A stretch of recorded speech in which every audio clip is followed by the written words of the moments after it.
Well, it is 12:01, so we're going to get started with or without our new parliamentarian, who might be one of the calls I'm seeing on here. Andy Schatz, are you online with us by chance? Not yet. We'll get started nonetheless.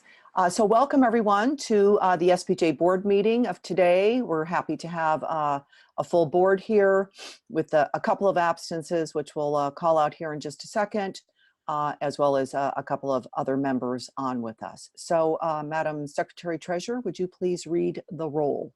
Yes, thank you. Good morning, everybody. We're going to call the order here. Patty Newberry. Here. Matt Hall. Here. Rebecca. Here. Lauren Bartlett. Here. Tess Fox. Here.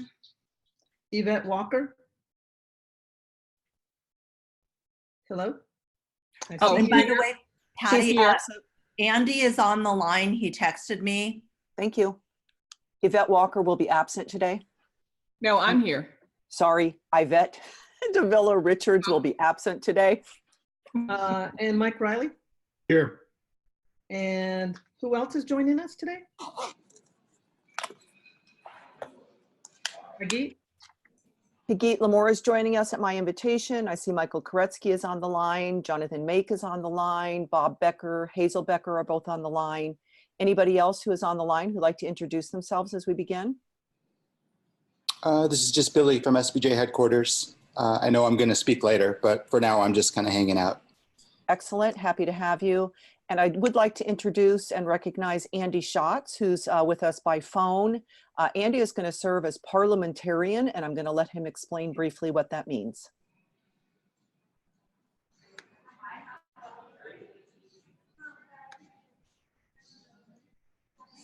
Thank you, everybody.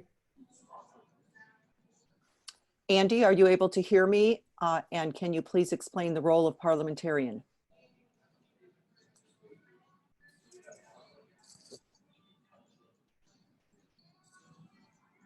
We're not getting any audio. Lauren Bartlett, would you do me the favor of texting Andy, and if and when he can type I just in? did. He Thank you. said he can hear you. He's still typing. Okay. He's in the chat field. He's texting me. Okay, very good. Well, we're going to go ahead. In brief, Andy Schatz, we've invited him to serve as parliamentarian. Patty, he said that somebody needs to unmute him. Is he 240? Yes.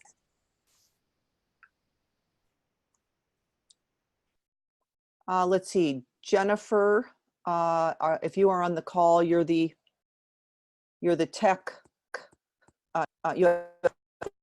You'd be able to unmute Andy Schatz calling in on a 240 number. It looks as no. Hi. I can't. Hi, Patty. This is Jake. Hi, Jake. Thank you. I was on mute too, so I did have to hit the *6 to get off mute.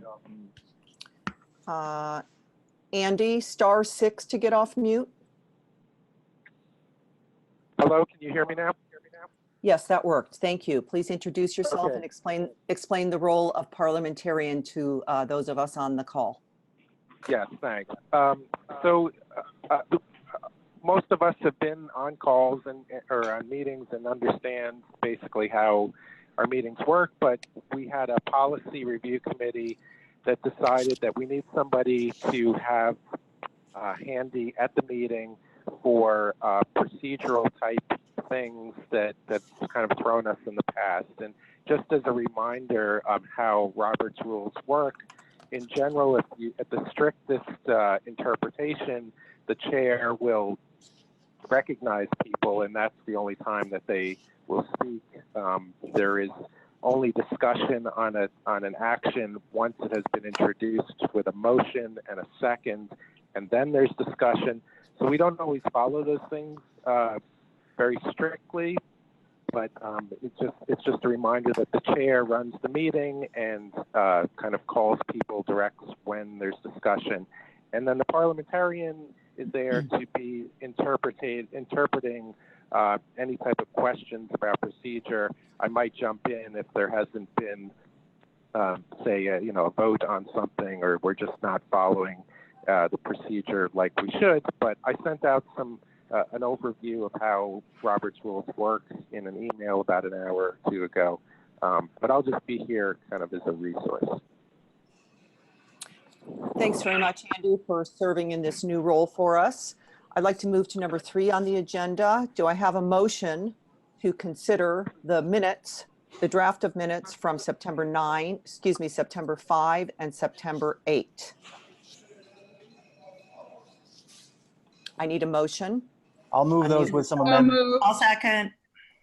I heard Matt Hall first as the motion, let the minutes show, and Lauren Bartlett as the second. Is there discussion on either set of minutes? I'd like to make 2 quick amendments. Thank you. One is minor on the September 5th minutes. There's a PM that we need to change to AM at the very start when we move into executive session, super minor. And on the 9/8 agenda, I'd like to suggest that we include some language that I can email, that I already have emailed the board regarding an announcement that Mike Riley made after executive session. For the benefit of folks on the call, it would probably be good, Matt, for I you can to read read it. that. Yeah, Thank I can you. read it.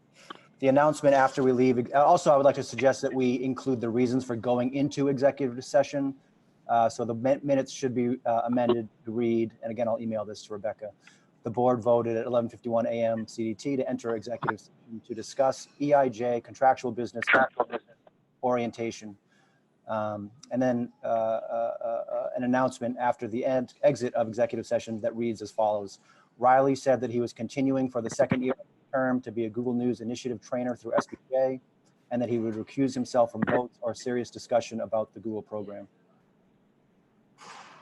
So those are the 3 minor amendments I have. Very good. Any other discussion on those amendments to the minutes from Matt? Hearing no additional questions, do we want to move toward a vote on accepting the minutes as amended? So moved. Second. Thank you very much. That was Matt with the motion, Yvette with the second. All those in favor? Aye. Aye. Any opposed? Any abstentions? Very good. We have accepted the minutes, and thanks for everyone involved in drafting the minutes. I know that's a lot of work. Those in good shape. Item 4 on the agenda is the president's report. It was included in the board packet, wherein I just review what we've done the first 6 weeks. I will not read it. I think everybody on the call has access to that document. If I am mistaken, let me know. But basically, it's been a busy 6 weeks, as all first 6 weeks of any term are, with lots of activity to line us up for a good year. I'm happy that we have been active not only in programming, but also in advocacy work with statements and press releases and tweeting and legal defense requests, legal defense fund requests. And then I included a short report about the places I have spoken, represented SPJ so far, and will later this month. So that is the end of my report in that regard. Any questions on my report? Very good. We're going to move then to probably what most of you would like to hear most, and that's number 5, an update on the search for the executive director. And I would like to turn the mic over to Hagit Lamore, who has been chairing our search committee. Can everybody hear me? Yes, we can. Yes. Super. All right. Well, thank you for inviting me for the meeting, and I am very pleased to let you know that I think after many months and about 300 candidates, we have reached a conclusion of the process. We, of course, based on the approval of this board.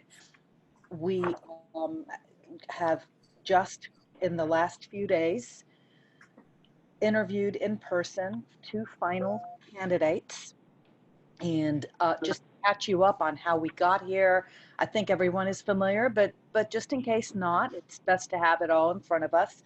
We started the search June the 27th, and we initially first spoke to members of the board as well as other stakeholders using surveys to determine exactly what it is you wanted of the next executive director. What were the most important qualities that this board wanted? And once that information came in, that is when a position profile was identified so that we would be on target at all times during the process of recruitment to make sure that the qualities that we were getting were the ones you as a board wanted. That position profile was identified on August 2nd, and on August 5th, 3 days later, we actually began the recruiting. There had been informal recruiting before then. Some people presented themselves. Some people, the agency that this board hired had already identified, but the official recruiting began on August 5th. There were interviews through that process all the way through to October 8th. So that is, like a 5-month period. Well, not quite. My math is terrible. Sorry. To September, October. It's like 2.5 month period of active interviewing. And then, of course, we did the in-person interviews. As I just told you, we just did those yesterday. The committee together decided on a candidate with whom we hope to sign a letter of intent in just the next few days. And then there will be a process, of course, of some background checks, some contract negotiations, but all of that is predicated on this board, of course, making that final decision. The SPJ board is the hiring and firing authority. Our hope is that the next steps, oh, yes, go ahead, Lauren. Thanks, Sagit. My understanding, and I have a question on process, is this board voted to have the board interview the finalist candidates.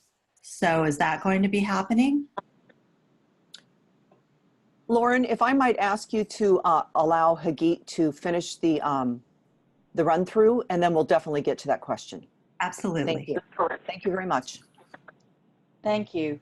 So here are the next steps. I think that's where I was, is that we hope to extend a letter of intent to the finalists, do the background checks and the contract negotiation, present the candidate to the board in November, and then hopefully get the contract signed and, have the person,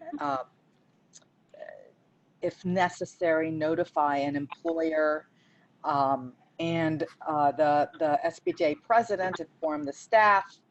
We would issue a press release once everything was done, and then the executive director should have first day by the beginning of December. I do know that this board was very interested in how the candidate pool for the search went through, and so I do have some numbers that I can run by this group.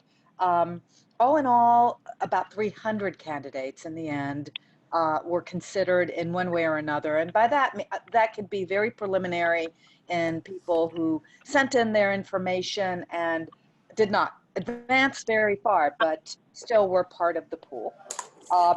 95 candidates were screened in initial interviews. So there were 95 initial interviews, and then there were 70 that went on to a second interview, which was much more complete interview. And of those, using that profile that this board helped to develop, of those, 15 rose to the level where they met the conditions and requirements and desires that we set forth in the criteria. So 15 went to the very, very deep third interviews. The committee itself, the committee that, by that I mean the executive director search committee, interviewed in only 3 candidates. And of those 3 candidates, the committee only wanted to continue discussions for a second interview with 2 of those candidates, and those 2 we felt were sufficiently strong for us to bring in for in-person interviews. I do want to say a little about diversity. I know that there are limitations to what can be said in some ways because it is unlawful to target candidates based on actual or perceived diversity. But of course, that is always a concern for us on this board to make sure that we are reaching all populations, that we're not just fishing in very limited pools. And Talbot did put together a strategy to source candidates in a way that increases the likelihood of a diverse candidate pool. And that meant that they tapped into relationships with referral sources, engaged with diverse population groups. Their director of recruitment herself is a member of and engaged with minority networking groups. And then they also reached out to organizations that serve and represent diverse populations. So I know that that was one of the concerns, and I'll be glad to talk further about any of these points. Yes, Lauren. Lauren, I see. All right, I'd like to recognize Lauren for the first question. Go ahead. I'm not done, but okay. Oh, no. Okay. As soon as Higgy's done, I'd like to speak. Okay, I'm almost done though. So almost there. And I'm trying to answer some questions that people had so that they're all up on the table. The final way that people were concerned about the geography, where the candidates came from, and overall 20% of the candidates came from outside Indiana. But 1/3 of the candidates who made it to that final 3rd interview, which is the 15 people, 1/3 of those were from outside Indiana. And maybe one last number to run by you is that by the time the final candidate is presented to the board, that candidate will have been through 9 interviews. Okay, I will stop right there, and Patty, you can lead. Thank you very much for the report. And Lauren, please go ahead. Thank you, Patty. Thank you, Hagit. And first, I want to say thank you to everybody who participated in the search committee and also our search firm. I know there's been a lot of work put into this, but I want to talk to about the process where we are now and where we go from now till conclusion, because what I heard described is very different from what this board put forward and voted on and approved at a prior meeting. At that meeting, what we talked about was having the finalist candidates brought to the board, that the board would interview them via video conference, not to have the same process as last time when the search committee got to the point where they were ready to extend an offer to an individual, and only at that point did it come to the board.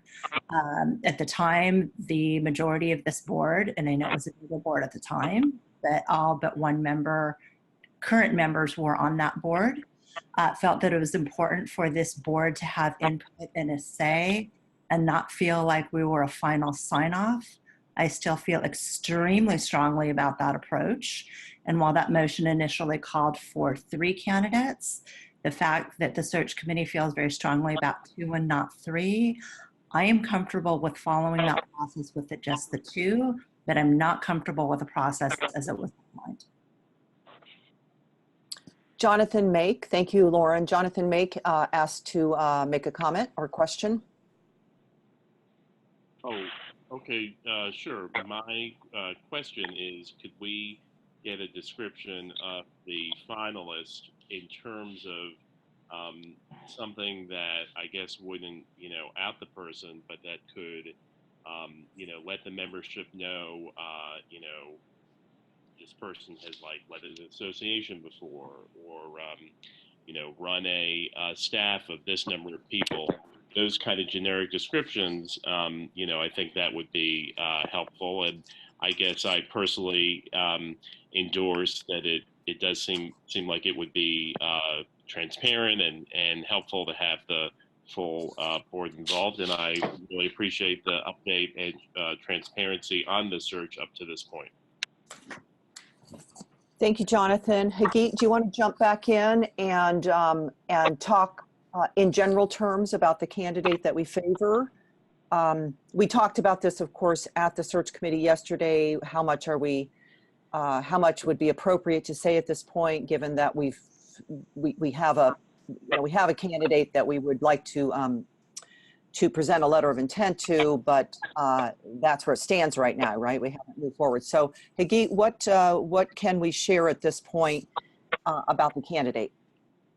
Well, unfortunately, because we did narrow it down to the 2 people, and this is a public meeting, there is not much we can share, because any information that I would share would identify that person to both the candidate and the other candidate who was a very qualified candidate, but just not our first choice.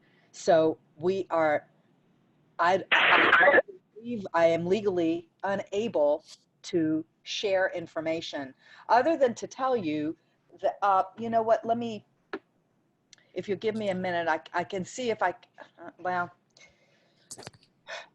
I think I'm afraid to identify, Patty. Do you understand where I sit? Yeah, absolutely. So if we were to say anything specific, then candidate A would, be decipherable from candidate B, which would be unfair to both candidates in as much as this is a very live at the moment. So I think to your question though, Jonathan, the individuals that we ended up interviewing both have significant association management backgrounds.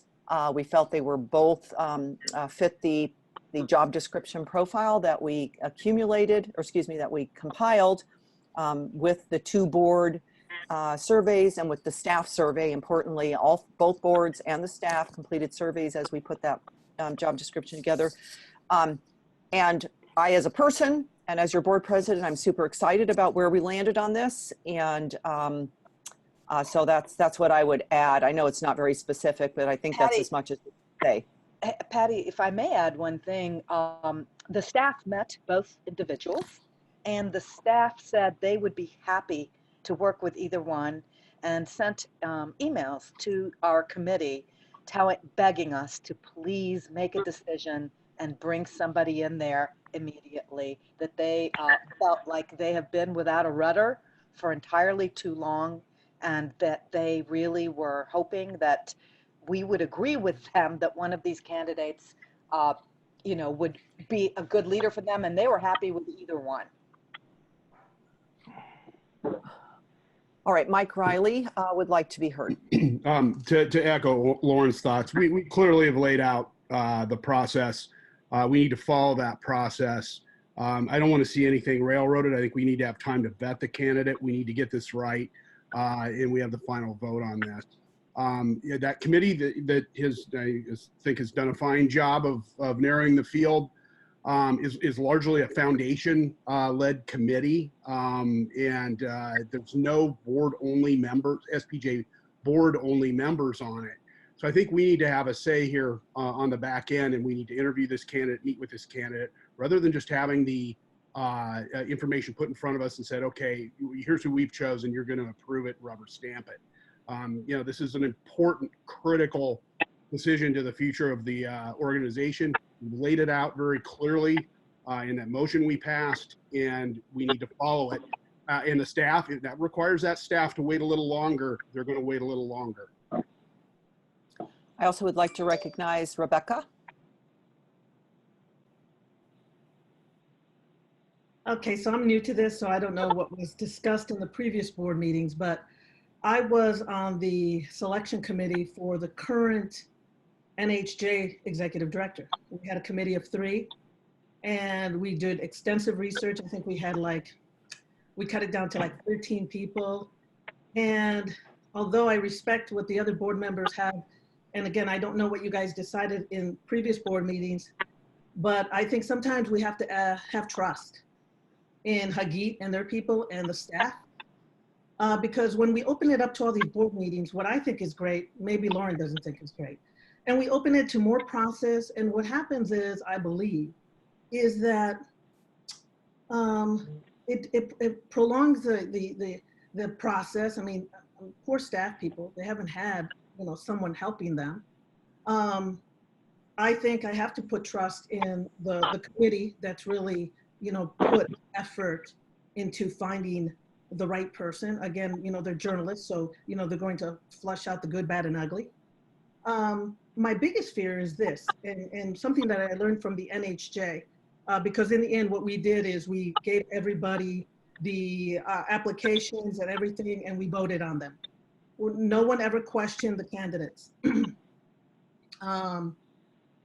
But here's the thing. My biggest fear is we have two great candidates that the staff likes, that Hagit and the selection committee like, and sometimes we have to trust. My biggest fear is they're going to say, hey, you know what? Forget about it, man. I mean, you guys are taking forever. And I truly believe in full transparency. But I also believe that these people, the staff, has been working with no one to help them run things. And we got to give them, before some of those people say, you know what, I'm sick and tired of this too. I'm out. So that's my point of view as someone who was on the NHJ board, who selected an executive director who's been with them now several years. And we made the right choice then. And I just feel sometimes we have to trust. Thank you. Thank you, Rebecca. I'd like to recognize Lauren next, and Mike Riley would like to be heard again. So as a point of order, and I'm really glad we have a parliamentarian now, I would like the parliamentarian to explain to us, before I say anything else, what the process is based on the fact that there was a motion that the board has approved. What is it that we need to do versus not need to do based on something that this board put forth as a process?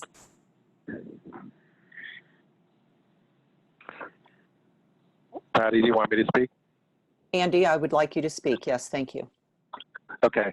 I'm going to speak a little bit in two roles, and we did talk about this yesterday, that I have an opinion as an SPJ member and a former board member, but more specifically to Lauren's point, and we also talked about this, the previous board made a motion that was approved, and that was that there had to be 3 finalists that were sent to the board. So as an SPJ member and board member, I'm kind of surprised that was ignored, but I know that there is not necessarily a strong agreement with some of the newer people, or that the past board might not have understood, but it still stands as a motion. And what you and I talked about is whether a new board can supersede that. Sure, they can. You would have to take a vote in order to change that. But as a SPJ member and former board member, I would also like to speak in favor of what Lauren said, which is that we did not want to repeat the last process. I think that we found some flaws in how that worked, and that's why the board wanted to avoid that and have a more thorough vetting that board members were involved in, so that they could feel comfortable with the choice. Thank you, Andy. Hagit would like to speak again. Well, may I speak after that too? I just wanted to get his comment before I said something. Yeah, go ahead, please. Thank you, Andy, for providing that explanation. And I hope that that's helpful background for you, Rebecca, because what the board did was based on our previous experience. And I just want to reiterate the importance based on our previous experience. I strongly believe that this board needs to interview the finalists. And if the search committee believed very strongly in 2 rather than 3, if the rest of the board is okay with it, I'm okay with just doing the 2 rather than the 3. But I very strongly believe we need to interview the candidate. Hagit would like to speak next. Yes. First of all, I want to tell this board that I absolutely think that your motivations are to find the best candidate. And I appreciate that. And I think that that motion that Lauren is referring to was in that faith. And you did that. You did a completely different process this time than the previous time. The last time, our volunteer members ran the process from beginning to end. This time, we hired a professional firm. And along the way, they did so many things differently than we had, because I was on the prior search as well. They used a completely different process. And we had to do some trusting as well, just like we are asking you trust us now. But I think what I really need to add is something that that is in generic terms, something that the search, the president of Talbot said to me, and that is that high-level executive directors, particularly those who are currently employed, will not agree to do interviews, and it is a completely, they don't ever do this in their process. Talbot does not have really much experience at all with the whole board doing an interview of an executive director candidate. And the reason is the executive directors don't want any possibility of this getting out. They are still in positions. They are afraid of, they want as few people involved in the process as possible so that they can interview in privacy. And so she told us that there were some candidates who would not interview if they knew that part of the process involved a larger board, which I know 9 people is not 16, but it's still a larger board. So that is one of the problems we've come up with. And should you want to interview these final 2 candidates, you would be identifying to both of them that there are 2 candidates in the mix that, and for some of them, they'll just bow out. We will lose them, and we will start over, and the staff will have to wait until we can identify 2 or 3 more candidates, which could take 2 or 3 more months. And this could go on forever because some candidates will always refuse to come before this board. And I wouldn't.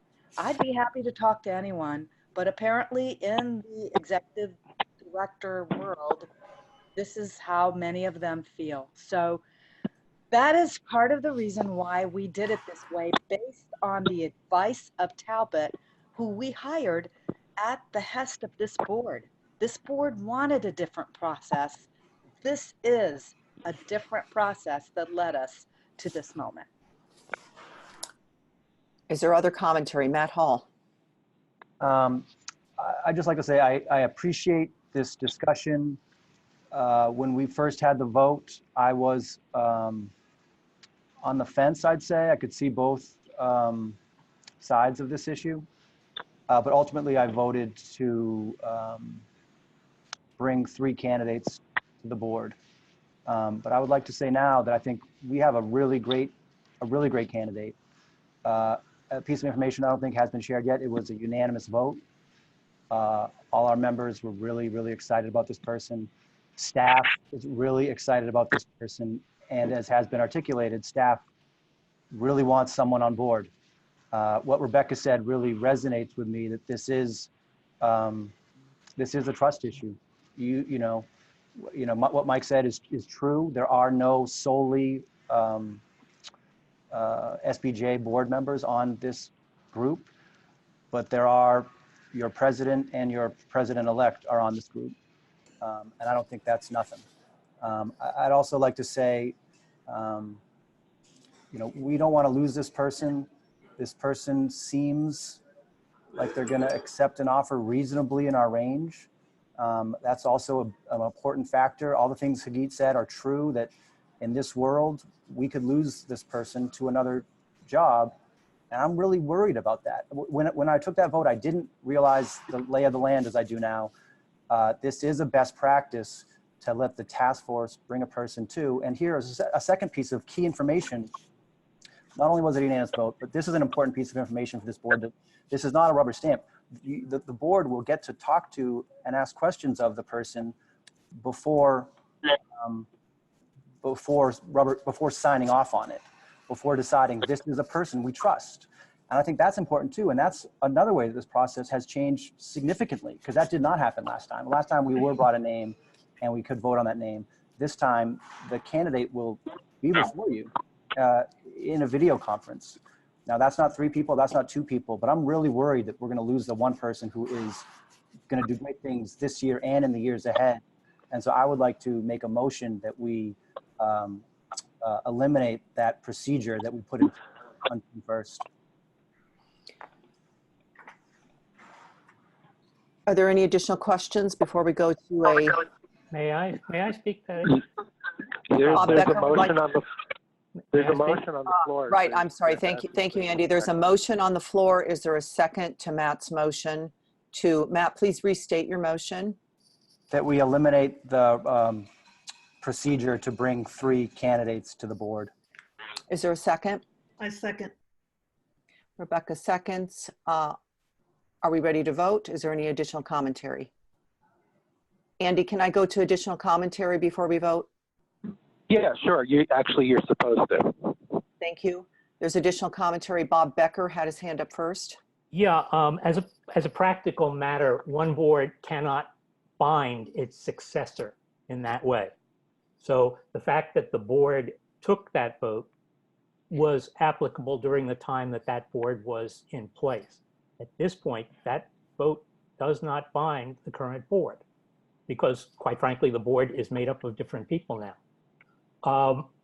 So I think the answer is you don't really need to take a vote because there is no practical effect. If the board had wanted to change the policy so that it created a policy that says in the future we're going to require 3 people come, that policy would have to be changed to get back to where you are now. But that's not what happened. You simply took a vote to say something should happen. And that's at the end of the past board, that would be void. But you also, the other issue, of course, is that in 2015, you all adopted a policy with the agreement of the foundation on how to go forward in managing the executive director and selecting and firing the executive director. And that policy does stay in place. There were alternatives that could have been done if this became an issue. What started out then was Robert Ledger came to SPJ and said, we want to be involved in this process. And what we determined was that the SPJ board under Illinois corporation law could not delegate some of its authority to the foundation so that the foundation can have a vote in the final decision. So what we did was we created the committee, which includes members of both the SPJ board and the foundation board.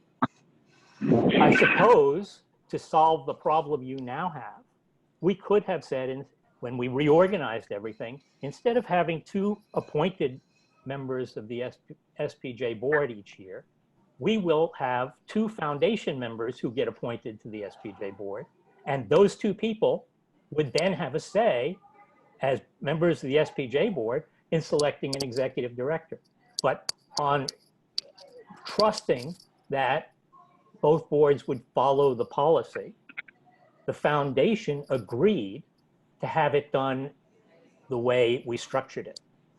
And if you try to change that now, you are breaking an agreement that they trusted in.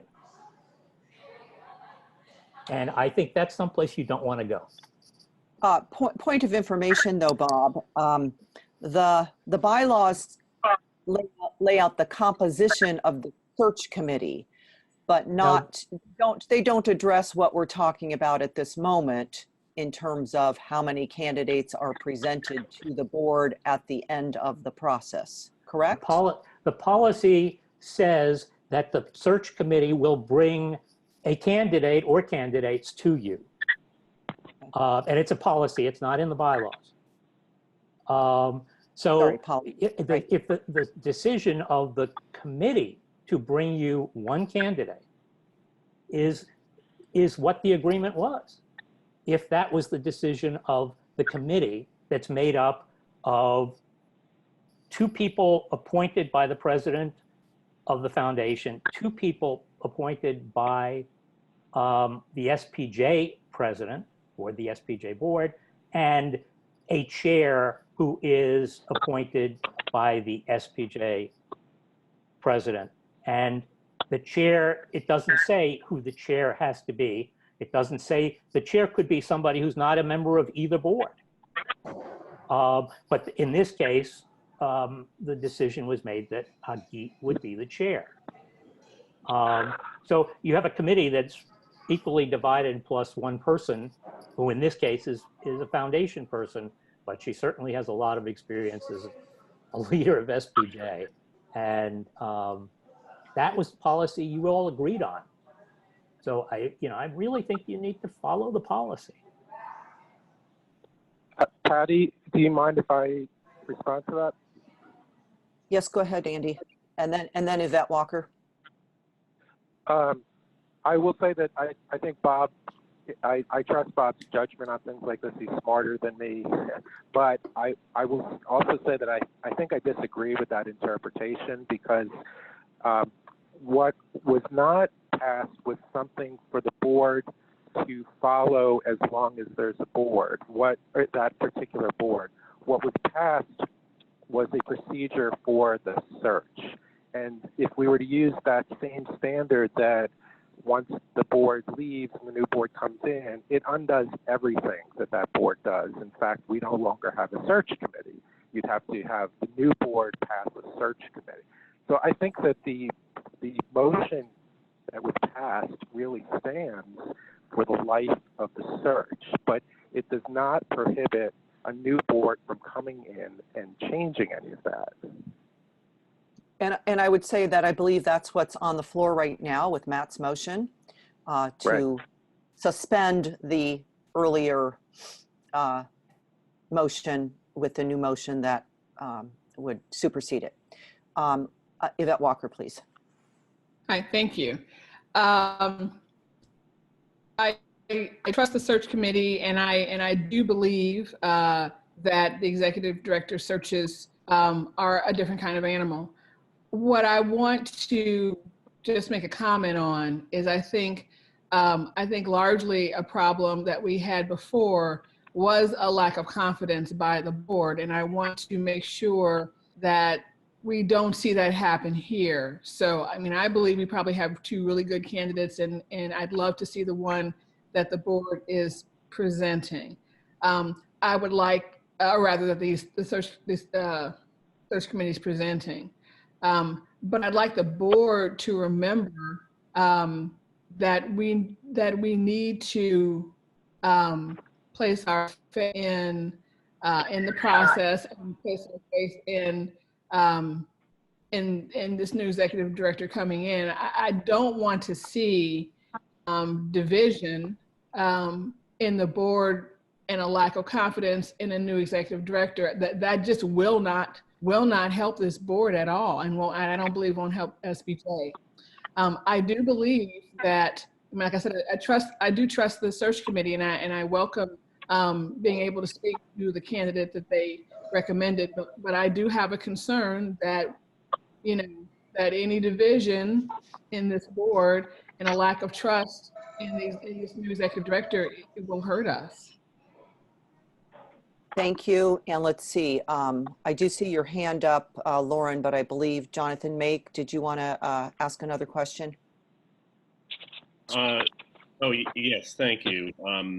I appreciate all the back and forth on this being done in a transparent way.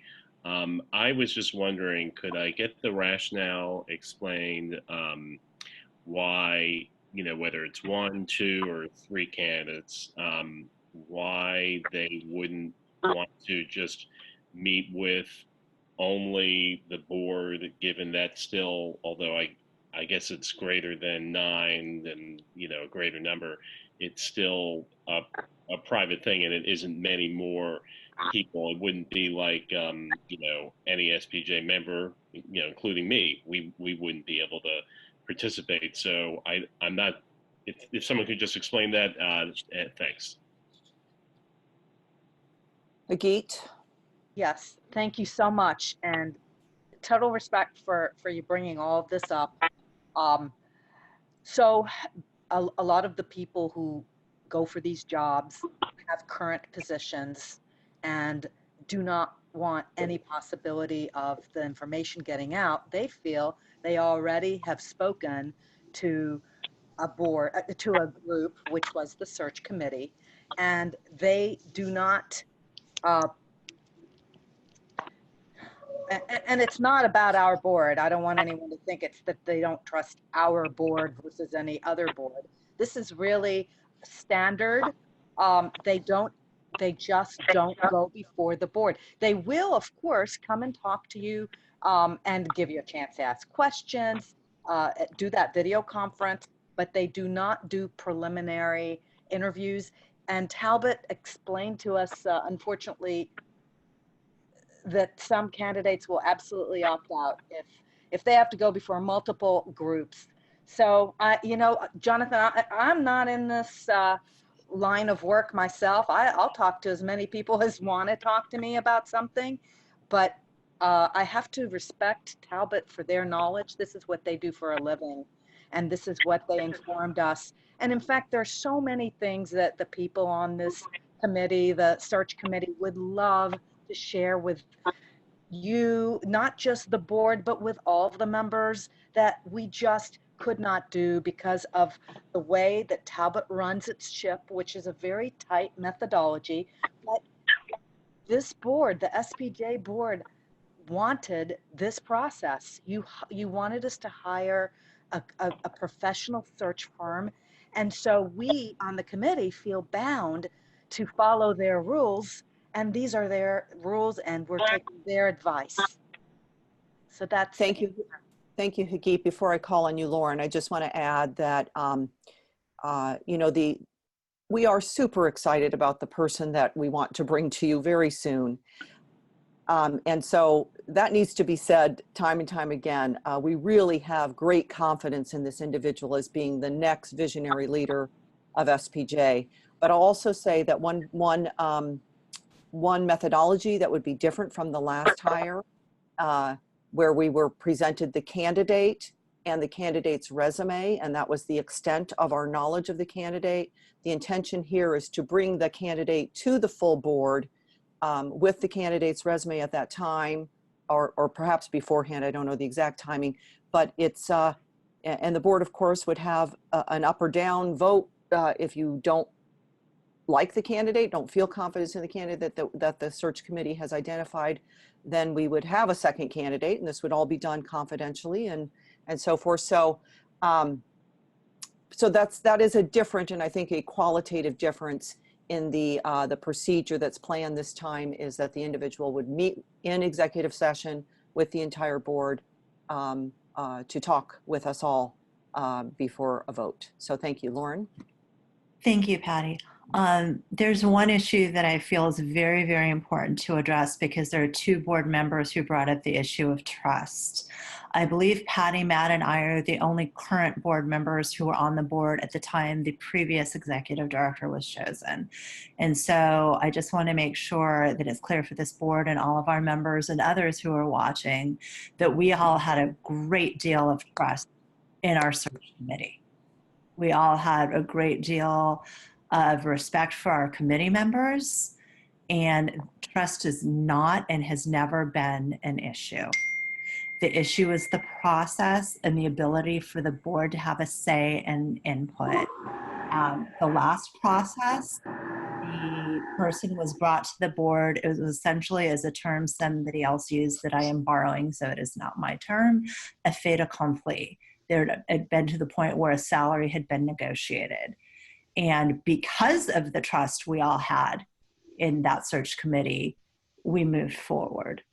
And what the board who voted, the last board voted that approved that motion for this and all future boards to talk to candidates, is the fact that we want board members to be able to talk to the people, get a sense of them, see if we feel that that person is in fact the right fit.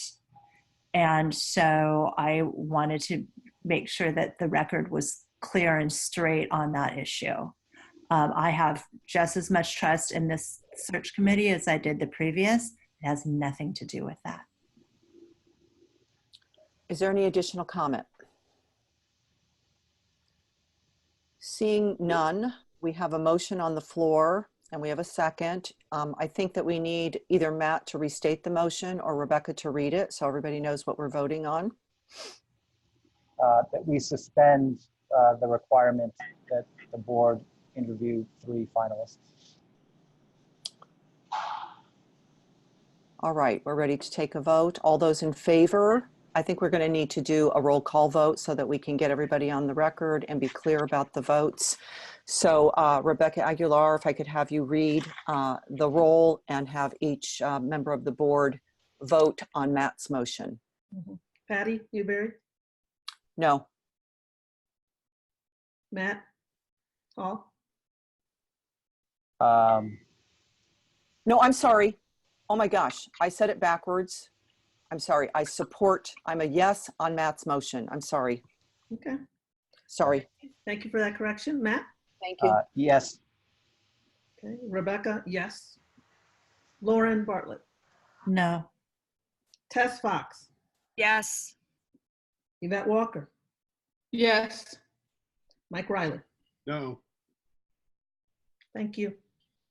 And the motion. So the motion carries. So thank you very much. The schedule calls for us to schedule this conversation with the selected candidate very quickly. And so that will be, you'll get a follow-up email soon, board members, on when that's going to happen. And if everything goes well, and if the board does endorse the candidate that the search committee is bringing forward, the anticipated date of start would be early December. So thank you. Point of order, Yvette Walker. So question. So we will have a chance to talk to the individual. If for some reason the board does not endorse this individual, what happens next? I'll start off, and Hagit, you can join in. It's my understanding that both individuals are kind of kept in a holding pattern while the board considers the question, and neither one is informed fully about where we stand, so that if the board would not endorse the candidate we brought forward, I assume we would reconvene as a search committee on whether to go forward with candidate 2. And Hagit, that's where my knowledge maybe is flawed, so you might need to jump in on that. If the board, the question is, if the board would not endorse the candidate that the search committee brings forward, what would be the next step? That's exactly correct. The search committee would reconvene and vote, and need to vote whether we wanted to bring this other candidate in front of this board. We are, for these very reasons, going to try to move this very quickly. So you will be getting notice within, I would say, probably a week of when you will be getting to meet candidate number 1. And we hope very much that you will have an opportunity to ask him as many questions as you want, to take your time on the video conference call to get to know him. But your vote is the final vote. If you do not feel he is the proper person, the committee trusts you to vote properly. Yvette? I had a quick follow-up question. Is this a simple majority, or does this require a 2/3 vote? Bob Becker or Andy, can you clarify what kind of vote we'll need? There is no requirement of a supermajority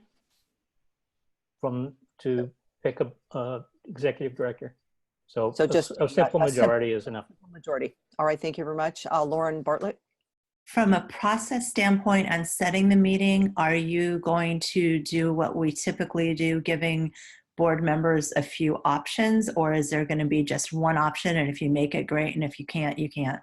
I'm hoping that you can give us at least a few options. In terms of the time of the meeting? Yes. Yeah, absolutely want 100% participation on this one. So we will do what we can to make that happen. And I think that's a good plan going forward, a couple of different options, and see if we can, perhaps we could ask our consultant to do a doodle poll to make sure that we have a common time that everybody can be on the call. Rebecca Aguilar. Hagit, I have a question for you. Did any of these candidates say they have a certain deadline themselves? Because like I said, from the NHJ experience, I remember some of them said, I give you until this time and then I'm moving on. Yes, we have absolutely run into that with some prior people, and with the current final two candidates, we do feel like we're under a timeline. And that is one of the reasons we're going to, move this forward very quickly, and you will get your opportunity to move on this very quickly. But when you say timeline, did they give you, I remember getting set dates, and that was the pressure that I had in my old board. Did they have a certain time? Like, did they say, hey, I need to know by, the last day in October? Any set dates that we have to meet? No, they did not give us a set date. Thank you. All right. Thank you very much, everyone, for respectful conversation. I hope we can move on in good faith. Again, super excited about this individual. I total confidence that this is a good move. That's my view, and I hope that that becomes the view of the remainder of the board when we convene for a meeting with the candidate.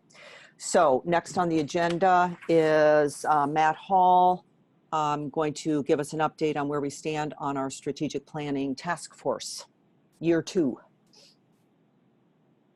Hi, everyone. I'll segue from equal excitement to being pretty excited about this process. As you all know from EIJ in September, the plan was for me to take the baton from Victor and to keep a seat open for the executive director. So it looks like that seat, with your support, could be filled soon, which is exciting because the executive director should be a part of this big discussion. One of the big improvements or additions, I'd say, from what you heard in EIJ was that Victor had announced 2 focus groups. We're actually having 3 in the next 10 days. The first, you all know these dates, but just for the record, I'll state them here. The first is for pros, for professionals, as well as very beautiful language on September 26th. Then we're going to have a student group on Tuesday, and then one for post-grad members on Wednesday.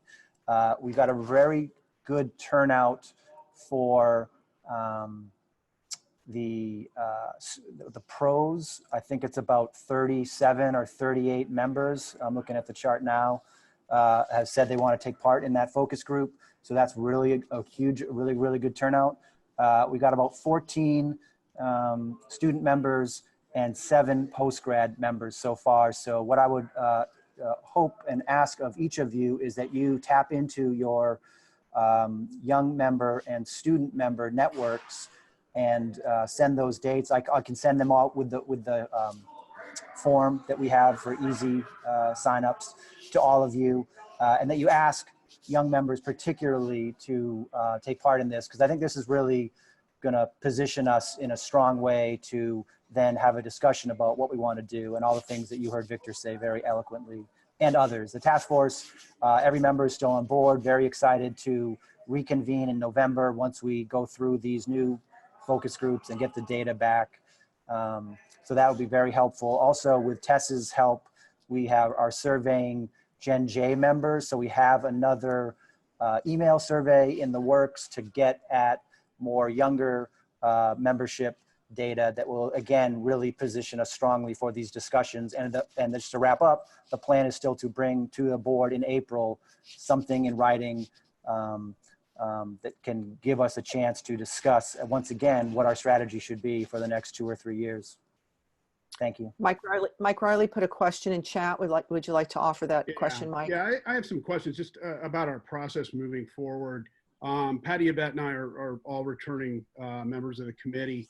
And one of the things I think Victor did a really good job of was making sure that the committee was involved in decisions and everything from developing questions for the survey to executing the survey and seeing things through. And I think one of the things we've lost here this fall is the fact that, all of a sudden there was a decision to do a Gen J survey. Oh, okay. Thanks for informing us. Now all of a sudden there's, focus groups. Well, who's developing the questions and the format for that? There's a lot of expertise on this committee in those areas, in the areas of phrasing questions, doing research, that type of thing, and it's going untapped right now. So I think moving forward, before we just start making decisions and setting focus groups and creating new surveys, that the committee meets. I know it's tough sometimes to get everybody together, but we've done a reasonably good job of getting good attendance at those. But moving forward, we need to have the committee meet and discuss and go through some of these things rather than just a couple people going off and doing them. I think a meeting is a great idea. Let's try to do it this week. At the very least, what I was going to do on Monday, or I can do it over the weekend, was see if there is time for us to meet. Of course, we want to talk about that. But at the least, if we can't come up with a time to meet, I think we should discuss approach. And of course, I'm open to suggestions. I do think that we want to hear more from them than from us. So I don't think we probably want to have too many questions, but yeah, I think that's a super idea, Mike. Let's well, it's make more it than happen. an idea, Matt. It needs to, moving forward, we need to be doing this. This should have been done probably a month ago rather than at the last minute while we're already moving forward with it. I'm just saying, as we go through this process and we have many more steps beyond where we're at right now, we need to be meeting on a fairly regular basis. Yeah, no, I think we will. Point well taken. But just to correct one point, this is not a new survey with Gen J. This is the same survey, but redoubling our efforts to get younger members. Right, so that is an important distinction. This is the survey we already executed earlier, but we didn't get very good penetration in younger members. And so it's the same questions being put to a more That's select. Good to know. That's good to know. Yeah. Thank you. But Yeah. I do want to make it No. very clear that the focus groups and all that, and the decision to go ahead with the Gen J survey, should have been discussed by the committee. Okay, point taken. That's good. And we'll try to make that happen this week. Thanks for your input on that. Next on the agenda I'm sorry, any other questions, comments? Seeing none, next on the agenda, number 7 was a update on the EIJ task force. I'm sorry, the EIJ sponsorship task force. As everyone recalls, in San Antonio, delegates voted to reconstitute a task force to look at sponsorships of EIJ and to put before the delegates next year a measure that would dictate sponsorship policies thereafter. Meaning not for DC, but be voted on, considered at DC for EIJs going forward. That was a very specific resolution and called for a certain mix of persons. If you see in my president's report, listed the composition of the committee. And I'll just read it briefly for anybody who doesn't have access to that. Sorry, get my right pieces of paper in front of me. That committee includes 1 board rep, and that is Matt Hall, Rob Elder of Chicago, Joel Bellman of LA, Colin DeVries of New York, Andy Schatz of Washington, DC, Becky Talent, Maria Ortiz Barones, Narissa Young, and Rebecca David, those last 4 being unaffiliated members. The group has yet to meet, right? It's taken a while just to get everybody to yes, and to make sure we had the mix as called for by the delegates. And so the group will meet, and I am trying to take something of a hands-off attitude. Matt is our board rep, and when they meet, when they schedule their first call, they will select from among their ranks who should chair the sponsorship committee. Any questions on that? Okay, super. Thanks. Moving on to the next agenda item. This is Matt Hall offering a couple of updates to the policy manual that we approved on September 5, correct? Yeah, Correct. I emailed this to you all, but I'll read the 2 items. This is really a kind of a housekeeping item. One is that Suk, who chairs the awards committee now, called to our attention that we had not included one specific award that the Journalism Education Committee should consider in sending recommendations to the board.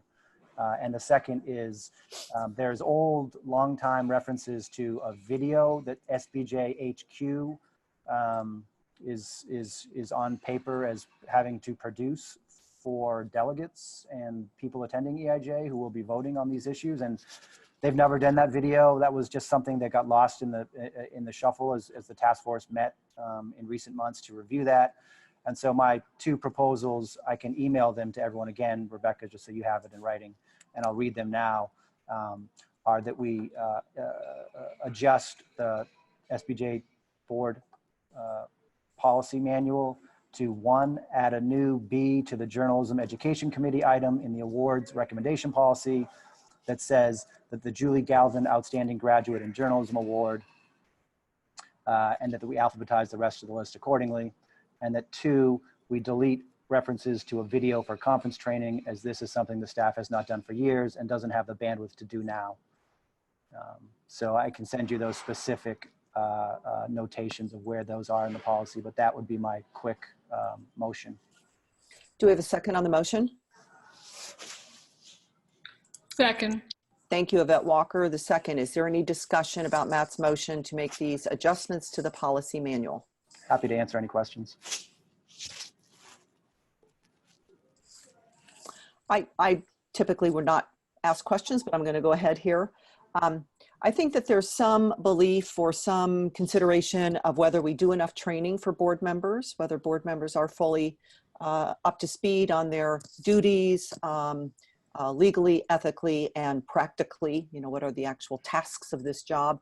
So as we move along this year, we might think about whether we need some additional training. If it's not something that the staff can provide as a video training, do we need additional training when we're together in April in Indianapolis? Do we need a Zoom call with our lawyer, or do we feel like we're getting adequate amount of training? I think this is a relevant question for folks, especially who are new to any board in a year, right? I know when I first joined the board, I was a bit overwhelmed by the whole process, right? It's a little head spinning at first. Any reaction to that? Does anybody feel as though we need a more robust onboarding or ongoing training? Yes, Lauren, thank you. I think that's a really wonderful idea to have a bit more robust training. I know in the old world and quite a number of years ago, when RDs were a part of the board, I know that they had training. And I remember when the first time I was elected back in 2010 as the director at large, my training was betting up with Bill McCloskey and him teaching me essentially. And so because we're in a new era now and there's a lot that people need to learn, I like the idea of trying to come up with some training for new members. I think would be really helpful. Rebecca, I saw your hand. I agree with Lauren. I mean, I'm in this new position that it's dealing with money. I'm not an accountant. I'm not a CPA. And I like to know sometimes the parameters of what I can ask and what I cannot ask. And I think professional training would benefit someone like myself who, yes, as you said, Patty, this is overwhelming because all of a sudden I'm seeing all this stuff that I got to do, which is fine. But thank you, Matt, and thank you, Patty, for helping me. But training would be beneficial because especially when you're dealing with money and the legalities of what can I ask and what can I not ask for future, possible litigation, that kind of thing. Another thing I learned from my old board. So thank you. Thank you. Tess Fox. I think adding some kind of training component also makes joining the board as someone who is under 30 like way less intimidating, because that was definitely something coming onto this is like, I've never done anything like this except for like being on the board of my like student chapter, which is like totally not the same thing at all. Right. So I think having some kind of training, even if it's really basic of like, this is what it's like to be on a board and this is the kind of stuff that you need to do. And these are things that maybe you should think about when you're, talking about these things, that would help a lot. This all comes at a really good time, right? When we have a new executive director coming on relatively soon. We're going to have to get to know that person. That person's going to have to know us. It really is a restart in terms of how we operate as a board. We're a smaller board now. And I think we have the opportunity to create a culture that endorses some of the, that reflects some of the issues that we all hold near and dear: transparency, good communication, et cetera, et cetera. So let me keep thinking about this, but my inclination right now is as soon as we have a new executive director to bring that individual into the conversation and that we have a robust, maybe it's just going to be online. Maybe this person would like us all to come to Indy if we have the money to send us all to Indy and do like a board retreat, which I think would be super helpful if we could all be together around the table, meet the new person, spend a little time with the staff. I don't know if we used to do that apparently in January. There used to be like a thing, right, where the board came together. If people could make the time and if the budget would support such a meeting, I think it'd be a great idea. I remember with our last executive director, we did not meet her face to face until a board meeting. And we were basically just expecting our last executive director to just deliver everything we were used to having delivered. And it was kind of a, it was kind of a tense environment. And so perhaps the holidays are a very busy time to try to pull anything like this off, but maybe early January, mid-January, those of us in the academic world don't know if that would, but something to think about. So Lauren is telling me via Skype that the executive committee used to meet in person in January. We don't have a executive committee anymore, right? We're a elected board of 7 and 2 appointees, so we don't have an executive committee. But if board members could consider thinking about whether an in-person meeting might be feasible for all involved, and it could involve some additional, it could be many things, right? It's a getting to know you session, it's a board culture session, it's just training. We could have our lawyer there to once again review kind of just our financial and legal obligations. Okay, Yvette Walker had her hand up. Mm-hmm. So I seconded, but I have a question. So part of it is changing the language and including the person that we talked about. But then the other part of it was the training. And since we seem to feel like we do want to be training, might it be a better idea to separate those or not?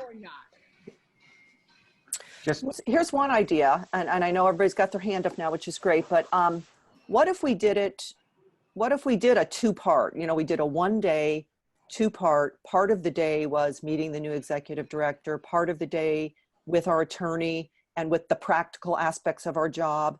And what if we did it in DC and we looked at our convention spot? That might be the first time the new executive director also gets to see the convention hotel. And we could have a face-to-face with our friends at RTD&A who are our convention partners. So I think I'm liking that idea. I saw Matt's hand and then I saw Lauren's hand.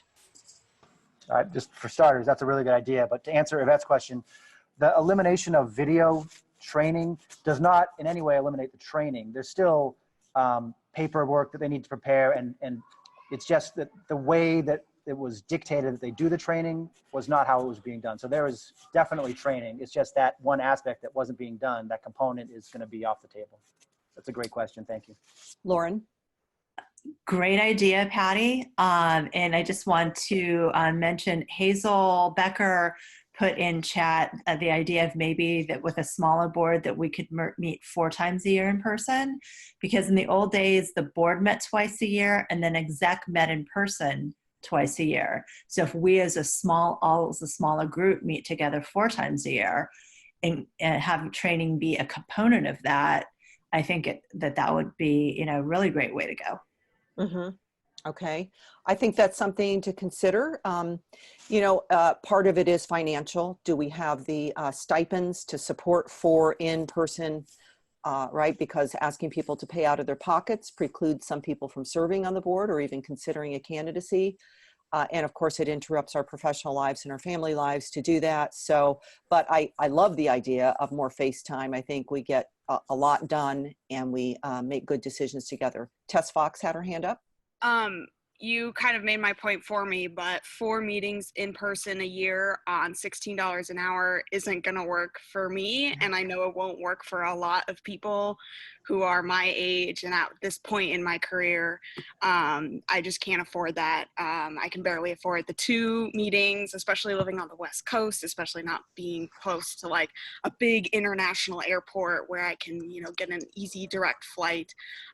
It would be great to, meet in DC and the new executive director and see the conference site and do all of that, but I cannot afford to fly across the country twice in a year. That's just not there. So I think we need to also remember that it's money. Point well taken. And one thing we have not revisited is the stipends. With with the board that's much smaller, if we like the idea of in-person meetings, it would necessitate more stipend money to cover the travel. And so I think that's something that we could take up, not at this moment, but a conversation we can have in between now and the next time we are talking. Anybody else want to comment on the, I think we were still on policy manual and we're coming back to now. We had a motion on the table to approve the 2 items that Matt reviewed and that Yvette seconded. Can we have a vote, please? All those in favor? Voice vote. All those in favor, aye. Aye. Any opposed? Any abstentions? All right, that's a unanimous vote for that. Next on the schedule is a EIJ report. I put in my letter some numbers that RTD&A and SPJ folks always work up at the end of one of our conferences that give you a sense of how many people came versus previous years. I didn't have a lot of comparative data from other times, but I think it's worth honing in on the fact that we had a few more people with 1884 number of participants. It was a few more than when we last had 3 partner groups coming together for EIJ. And that 25% of the attendees came from SPJ membership, compared to 12% for RTD&A, 35% for NAHJ, they're a big part, and then the rest are folks who aren't affiliated necessarily or are not members of any of those groups, but come for various reasons, or some of them are exhibitors and so forth. So moving on, just in terms of EIJ, it was a successful conference under difficult circumstances, meaning we did not have an executive director on our end to run our involvement. There were some bumpy spots. We got through them. I think to the members, it was a successful conference. We had a lot of really good programming. And I know as a younger SPJer, that's all I cared about was the good programming. And was there an open bar? And we checked that box with CNN. So going forward, today the board in executive session will talk about some changes in EIJ 20 management. And it's contractual, our relationship between RTD&A and ourselves. It's procedural, but it's important procedural. And so the board will consider that, and then we'll report out anything after that that members should know about. It won't really affect members, to tell you the truth, but it will affect those of us on the board involved with EIJ planning and the staff, of course. Any questions on that agenda item? Seeing none, we are now joined by Jake Koenig. Jake is the controller at SPJ, and he does not have documents to give us for a financial update, and he'll tell you why. That was not possible to get those ready for this meeting, but we did ask him to come on and give us a snapshot of where we are financially at this time. I think that's important for members to be aware of our financial health or any pain points. So Jake, are you with us? Yes, ma'am. Hi, thanks so much for taking time on a Saturday to join us. We really appreciate it. And can you first tell folks on the call, and by the way, the folks on the call, don't know if you can see it, include the board and about a half a dozen other folks who are either staff or members. So where are we in our audit process? That's about to ramp up, isn't it? Yes. First of all, I'll just say to those who don't know me, my name is Jake Koenig. I'm a CPA in the state of Indiana. And I came on board here full-time, not full-time, but I came on board here again in February of this year. But previous to that, I actually worked for SPJ and SDX for about 15 years. I was hired by Terry Harper and worked for him, and then Joe Skeel, and then left in the summer of 2017. And then when they started having issues and accounting issues, I was introduced to Allison, and she brought me back in, and so that's where I'm at right now. I will say that it's taken us a while to get things straightened around because the financials, there were certainly no improprieties going on, but there wasn't much work that was going on either. And there were like 3 different people doing the accounting, and some of those people didn't know what they were doing, and they were teaching people that ended up not knowing what they were doing as well. So it just took us a while to straighten things out. We had a lot of issues with our outside clients because my predecessor. We've got some interference. That's stopped. Can everybody mute themselves, please? Jake, you still with us? Jake? Let's see. It looks like it's actually Jake whose phone is Yeah. making that noise. Maybe he was getting a call. Right. Jake, can you hear us? Jake, if you can hear us, you need to maybe hop off the call and hop back on if your line is having trouble. And then the secret is something 6 to get back on if you're just on the phone.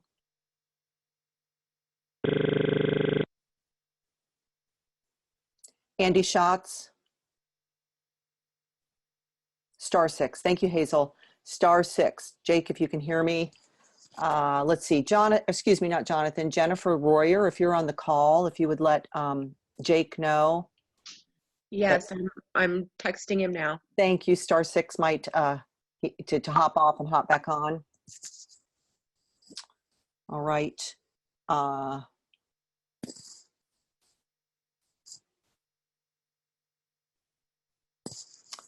While that is happening, I'm just going to jump ahead on the agenda.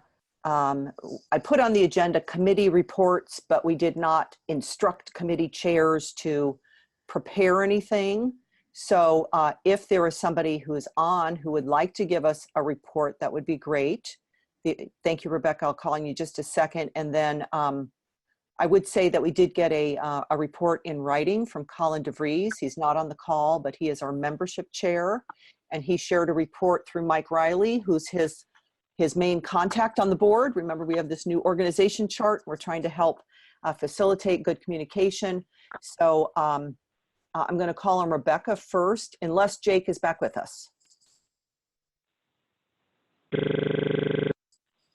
Jake, are you back with us? Jake, are you back with us?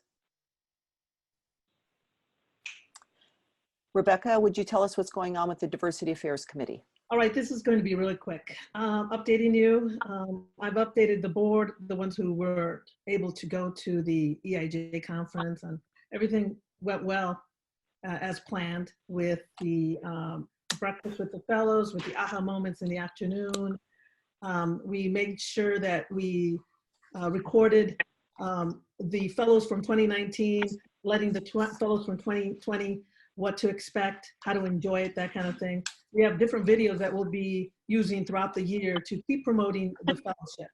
Our 7 members have decided to remain, which is great because, as you know, we have everyone from the CBS News bureau chief in Los Angeles to, the bureau chief in Havana. I mean, we just have a lot of busy people, so it's great that they came back. There's 2 other people that are interested, and I'll be talking to them. Yvette Davila Richards has decided to stay on to be my right-hand woman, which is great. I needed her. And one of the projects that we want to look into is finding all the past fellows we've had. Where are they now? Are they members? Did they leave the business? I think it's important to find out and have those conversations with them. So the fortunate thing is we do have a small committee, but everyone is so helpful in their busy schedules. And so that's the diversity committee. Want the finance committee? Sure. Before you leave that, I would say that we were able to recruit Daisy Contreras for the EIJ Programming Committee. Thank you. That's a new committee this year. It's an operational committee to spread the work of programming among several people instead of just the president and the president-elect. And then it was, Maria Ortiz. Yes, she is a past one from like 3 years ago. Mhm. Right, and I That's believe what- Matt recruited her for the sponsorship task force. Someone recruited. Rebecca David was our. Oh, okay. Rebecca David, was she also a fellow, excuse me, a diversity fellow this year? This year. Mhm. Okay, so we have 3 persons from the diversity fellows community on 2 of our new initiatives this year, which I think is great. That's, you know, it should be a feeder system. We bring these people to convention, and the whole idea was, let's not just parade them around and go, yay, we have you here. Let's actually, you know, onboard them into something meaningful. So that's great. And I think that's a perfect idea, Patty. And Matt, thank you for asking me who on the committee or anybody that could be on it, because yes, we're already showing them that we have a foundation. We're talking about diversity. We want them at the table. And this not only continues them interested in SPJ, but it continues for them being our diversity fellow ambassadors out there. That's what we need. So thank you. Thank you. You want the finance committee? Well, Jake. Hi there, this is Jake again. Okay. All right, sorry, we're gonna bounce Sorry. back. That's all right, thank you, and hope the tech problems are behind us. We'll resume the committee reports. We do have Colin DeVries on the line, but we're gonna go back to Jake, who's taking time on a Saturday as a staff member to be with us. So thank you for the introduction about your longevity with us, and for that, thank you. And thank you for coming back to address the serious need in the office. And so the first question I had put to you was the status of our annual audit. Okay, what did you guys hear me say? Just that who I was and when I was hired here and things?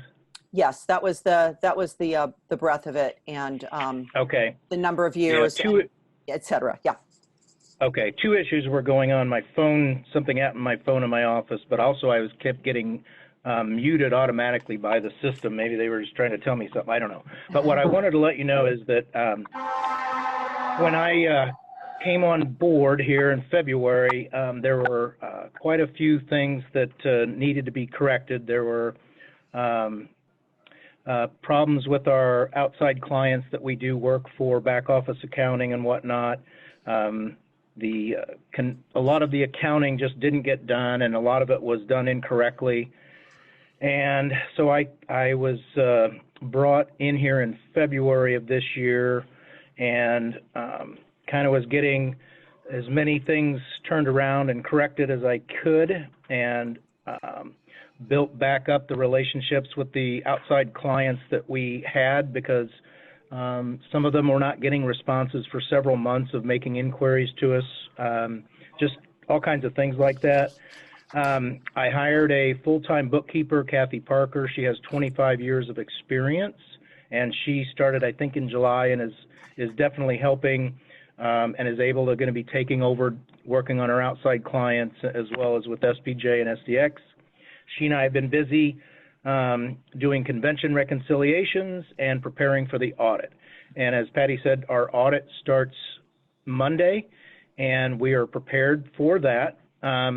However, as far as financial reports to you are concerned, the audits are all based on GAAP and accrual-based accounting, and in my view, it doesn't really tell people the true picture. So I'd like to do budget to actual reports, but I could not get those done in time for this meeting because we were getting ready for the audit. But I do have a few items that I can go through, mostly on the revenue side, just to give you an idea of things.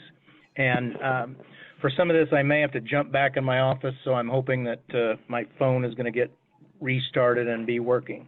The first thing I will tell you is that SPJ has significant reserves, and they have been for quite some time, but we also burned through a lot of cash in the last fiscal year in question. We used $230,000 of our reserves that we had.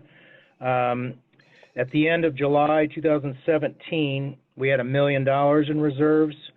Then the year before, fiscal year ending July 31st, 2018, we went through 60,000 of that, and this year we went through 230,000 of that. Now, okay, thanks. Now that sounds, could you dial in on my phone for me? Sure. Thank you. So that sounds like a lot, but there are certainly some reasons behind that. Having such a large, using such a large amount of our reserves. And part of that, I'm just going to say a few things. So we had expenses to pay out regarding the executive director departure that we normally would not have to have. We didn't have to, we paid Talbot $14,000 in the fiscal year ending in question, 7/31/2019 is what I'm talking about, for their management services and for reserve or down payment on their search for the executive director. We normally get $50,000 a year from the Scripps Howard Foundation, and we did not get that in fiscal year ending 7/31/2019. But we are working with them, and we actually are going to be getting like $67,000 in the year we're in, 2020. So, Jake, I'm going to interrupt yes. you. I would ask you not to use specific figures if they relate to any contractual relationships with partners. Okay. So just to be err on the side of caution, we want to be transparent. We want to have full information, but if anything's contractual, we've got to be careful about releasing things unless they would be line items on a budget that we would make public. Okay, I understand. Thank you. Yeah. So anyway, but part of that situation with the Scripps is, just the transition about different things going on with our organization, and we obviously have gone through a tremendous amount of change. We also, during the current year, basically had to pay out twice the amount of money that we pay to maintain our database and to have people manage some of the issues relating to that, because no one paid our vendors during the year in question until we started reaching out to them and inquiring what was going on.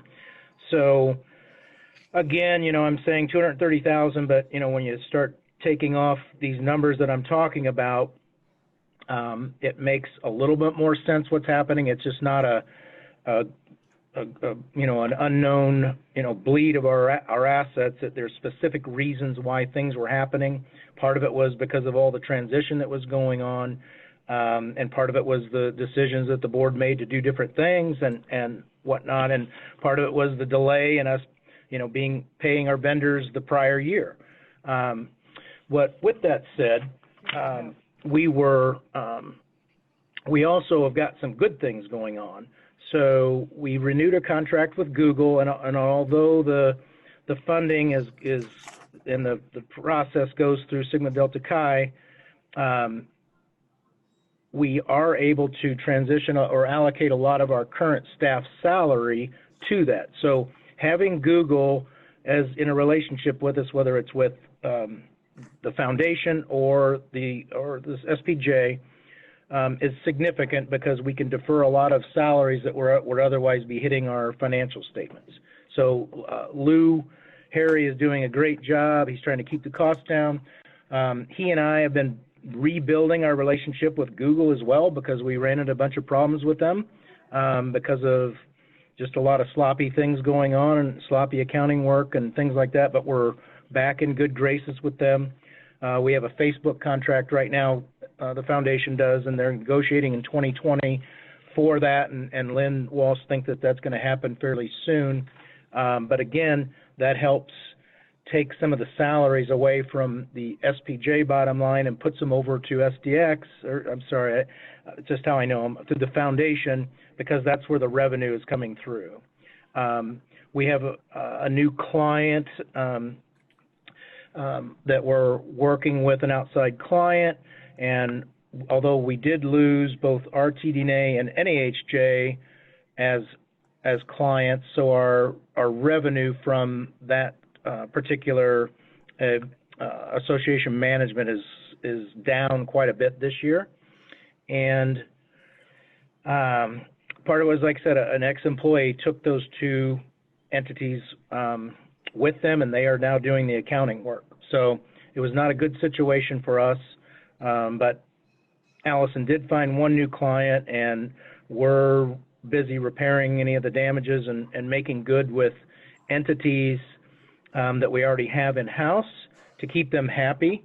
And, certainly one of the things for the new executive director will be hopefully to find some of these outside clients to help us out. Just to be, before you go on, just for clarity's sake, the RTD&A and the NAHJ, they had been accounting clients, and they're not anymore. Is that correct? That is correct. Yeah, we actually did membership, I think, for NAHJ as well, and we're no longer doing that. But they were two of our biggest outside accounting clients that we had. Okay. Yep. And just to kind of give you a summary, I think at one time, Patty, you had asked about the status of the LDF fund and the Forever Fund. LDF fund has $66,000 in it right now. Forever Fund has $212,000. And during the year, LDF paid out $23,000 in legal fees. And it just so happens that they brought in about that much in contributions, auction money, and interest and dividends, so that their bottom line for last fiscal year didn't change hardly anything at all. So we were able to spend $23,000 and still have the same value in the account at the end. Very good. Yep, as I said, a lot of good things are going on. The other part of it about it with our deficit going down is that we were not able to bill our outside clients because nobody was doing the work and they were ticked off at us. So we are turning that around, and I just sent out $25,000 of invoices to ACES and AS&E. Well, sorry, I shouldn't say those names, but some of our outside clients. So we're basically getting caught back up on the billing, but it's not reflected in the cash number that I talked to you about. So those numbers, the amounts of billing that we should have been doing, all along, those are going to be receiving those monies in cash in 2020. So that is another positive, even though we have a lot of negatives relating to the last fiscal year. So we're getting caught up on the clients, getting caught up on the client billings, renewing our contract with Google.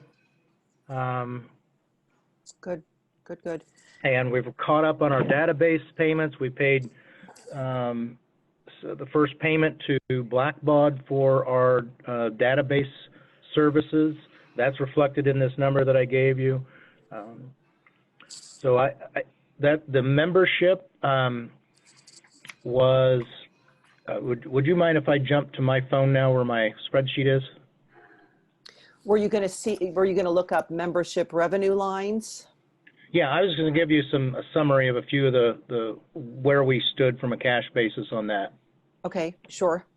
All right. Okay. And then while Jake is moving, if there's a question or two for him, let's try to get those handled quickly, and then leave time for Colin on the line, and then move to public comment for anybody who's been waiting to make any kind of general comments. Hey, Patty, I'm back. Thank you very much. So membership-wise? Yep. So membership was 11% below where it was the per budget. I'm comparing budget to actual. Okay. And we budgeted $367,000 in membership, and we got $329,000 in cash for the membership, and so that was about 11% down, which was certainly more than what we budgeted. I think the budget was like 2% down. The interest, one other thing, our lease management. So we charge revenue to our tenant downstairs, the Boys and Girls Club, and we're only off about $4,000 from budget to actual, which is basically one of their month's rent payment, but they are paying their rent every month, and so we're anticipating that we'll be on budget for that this year. And our advertising revenue was almost right on spot with budget. And then the association management clients, that's the outside work we do for, conferences and accounting and membership. We're $70,000 down in that. 21,000 of that is relating to the fact that we didn't, 25,000 related because we didn't bill people and collect during the year. And then I think the budget, there was a mistake in the budget that they put in like $30,000 for NAHJ's payment to us for conference, which we don't receive that until 2020 anyway. So it's certainly not off by 70,000, but probably off by $40,000 to $50,000 from what we budgeted, because in the budget we were budgeting for RTD and NAHJ because the budgets were constructed, 2 years ago, basically. So that's kind of where we are in a nutshell, and that's all I can kind of provide you right now on a cash basis. Thank you for the overview. Just I want to bring attention to a couple different things. First of all, our reserves then sit at about 700,000. Yes. And probably good for everyone on this call to also acknowledge that we have a very healthy foundation balance. If you go to the foundation meetings, you know that the number is typically recited as 13 million in investments. So as Howard Dubin, the treasurer, often says, the corpus is healthy, but some of these accounting issues in the office, things that didn't get attended to, we really appreciate that Jake and now Kathy Parker are catching up on that work. We have some challenges, obviously, and we're going to address them as we go forward here. Our executive director will have a long list of things to attack. So, the last thing that Jake shared with us, that the membership dollars are about 11% below anticipation. I hope that that's a big focus in our coming year. And that provides a segue to Colin. But before we go to Colin, I'd like to thank Jake for being with us. You're certainly welcome to stay on the call, Jake, but any other direct questions for Jake before we let him go? Matt Hall has a question. Yeah, 2 quick questions, Jake. I'm just wondering, bottom line, what is the year-over-year deficit dollar amount? And then when do you expect to get us something concrete that we can look at so we can see all this in front of us? Okay. Our audit is next week, and the auditors I'll be responding to the auditors' questions for quite some time, but I'm going to try to start generating those. So I would say I could have something to you within a 2-week time frame of from now, certainly prior to the end of October, that would provide you with a budget to actual along with a variance analysis. So I'd say give me 2 weeks. And when you say the overall deficit, I mean, I'm not sure, like on the accrual basis, like I said, I don't think that's I can run that report and give that to you, but I think the most important thing is how much cash that we're burning through, and that we still do have, like I said, Patty said, a sizable reserve. And, it's good that we've been building these reserves up for all these years, and now, in these trying times, we had to utilize some of those reserves. But I am anticipating that certainly it is not going to be that way in 2020. So I think that the trend is going to start going the other way, or that we're going to be able to at least be treading water and ending the year where we're not taking our reserves. But if we were 40,000 after 3 quarters, what's your best estimate, if you don't have this precise figure, for what we are now? I do not have an idea of what that possibly is right now. We've got convention expenses that we still have to pay. We've got money coming in from of managing the NAHJ funds. There's just so many different things, Matt, that are going on right now. But most of them which are positive. So we're still paying Talbot in the current. We're not paying them now, but in the current year, we paid them through the end of the contract period, which kind of ran through up to the board meeting, and then we will of course have a payment to them according to their contract once an executive director is signed, sealed, and delivered. But other than that, I see that there's a lot of positive inflow of cash going on in the current year, so I'm not anticipating it to be like it was last year. So, and just one last question. So we'll see that deficit figure in the documents you provide in 2 weeks. Yes. Thank you. Okay. Yep. Very good. Thank you. Thank you, Jake. Before we let you go, Colin put a question in the chat field about the membership revenue being down, and we can follow up on this, but would like to see what happened during the period that we had this membership drive. So we'll aim to get you some numbers on that, Colin. All right, thanks, Jake. And now Colin DeVries, if you can unmute yourself. Okay, thank you. All right, thanks very much. Colin prepared a report that he sent. I think just board members have seen it at this point, but Colin, can you give us an overview on the membership committee and what initiatives you have underway? Hello. Hello, can you hear me now? We can, yes, thank you. Okay, yeah, so I submitted a report to Michael. I wanted to make sure you guys had something to look at. I mean, there's a list of items there. We are looking at still doing the refresh of the programs that are available to chapter leaders so that they can use them for recruitment and retention of members. I have a bunch of great lists, a list of items that Andy put together, which is amazing. But I think we talked about it amongst the committee, and we want to reorganize it a little bit so that perhaps it is listed by program type.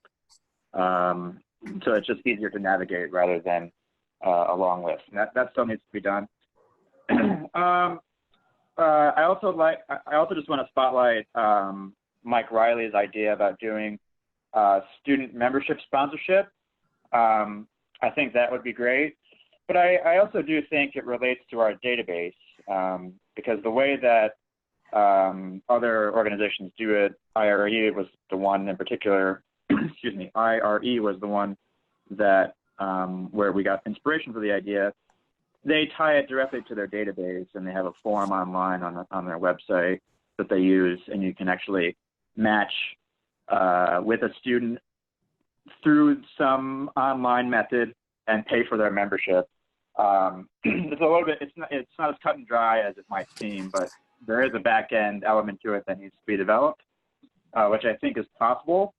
But I'm still concerned about the database issues, particularly with our membership roles, and I'm not clear on how accurate they are at this time, given a recent email I just got from Susan Stevens in Chicago, who took advantage of the